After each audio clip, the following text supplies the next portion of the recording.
বিসমিল্লাহির রহমানির রহিম। আসসালামু আলাইকুম। আমি ফুলকা আর গাজর দিয়ে আলু ভাজি করছি। আমি ফুলকা দিয়ে আলু ভাজি করার জন্য সব কিছু কেটে রেডি করে নিচ্ছি। আলু আর গাজর ধুয়ে নিলাম। এখন ফুলকাগুলো ধুয়ে কেটে নিচ্ছি। কেটে ফুলকাগুলো মাঝখান দিয়ে কেটে নিলে সবচেয়ে ভালো হয়। আমি এখন ছোট ছোট করে পিস করে ফুলকাগুলো কেটে নিলাম। এটা কেটে নিয়ে আমি ভাজিগুলো তেলে দিয়ে দিব।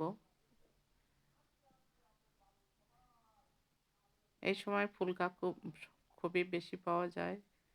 শীত এই মাসটাই সব রকম সবজি পাওয়া যাবে। সব রকম কালারফুল সবজি খেতেও অনেক মজা।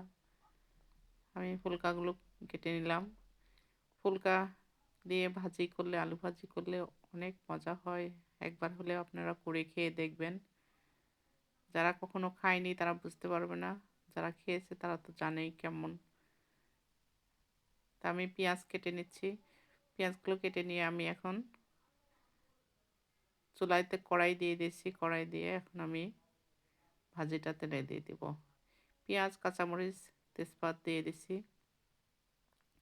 এটা একটু ভেজে নিয়ে সামান্য হলুদ লবণ দিয়ে আমি ভাজিগুলো ঢেলে দিলাম। এখন আমি ফুলকাগুলো দিয়ে দিচ্ছি। দিয়ে নাড়াচাড়া করে আমি ঢাকি দিব। এটা বারবার নেড়ে দিতে হবে আর ঢাকি দিতে হবে, তাহলে আর সিদ্ধ হতে বেশি সময় নেবে না, তাড়াতাড়ি হয়ে যাবে। এটাতে পানি ব্যবহার করার কোনো প্রয়োজন নাই। এগুলো আমি লবণ টবণ সব কিছুই দিয়ে দিছি। এখন আমি ঢাকি দিলাম 5 মিনিটের জন্য। চুলাটা একটু আস্তে দিয়ে ঢাকি দিয়ে রেখে দিয়েছিলাম। এখন আমি আরও কিছু কাঁচামরিচ দিয়ে দিছি। একটু ঝাল কম হবে মনে হলো। এই ভাজিটা একটু ঝাল ঝাল করে করলেই বেশি ভালো হয়। এই ভাজি পরেটা নান রুটি বলেন, ভাত, রুটি সব কিছুতেই ভালো লাগে। এটা সব কালারের সবজি আছে, সবুজ, সাদা, অরেঞ্জ কালার। আমি আবার 5 মিনিটের জন্য ঢেকে দিলাম। ঢেকে দিলে আস্তে চুলাটা দিতে হবে, বেশি জোরে দিলে পুড়ে যাবে। আর যদি জোরে চুলা থাকে তাহলে 2 মিনিট 1 মিনিট পর পরই নেড়ে দিতে হবে। আমার ভাজিটা কিন্তু মোটামুটি সিদ্ধ হয়েই আসছে। পানিও শুকায় আসছে, পানিও তেমন নাই। আমি কিন্তু এখানে পানি ব্যবহার করলাম না, যেহেতু এখানে ফুলকা গাজর সব কিছুর থেকেই অল্প অল্প করে পানি বের হয়, এই পানিতেই সিদ্ধ হয়ে গেছে। আপনারা যদি লাইক দিতে ভুলে যান অবশ্যই লাইক দিয়ে কন্টিনিউ করতে থাকবেন। ফেসবুক থেকে দেখলে অবশ্যই ফলো করবেন। ইউটিউব থেকে দেখলে ভিডিওটা যদি ভালো লাগে সাবস্ক্রাইব করে দিবেন।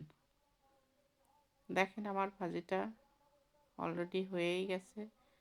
আমি এখন ভাজিটা নামাই নিব।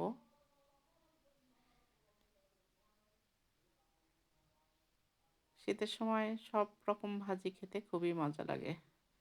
আমি একটা বাটিতে ঢেলে নিচ্ছি।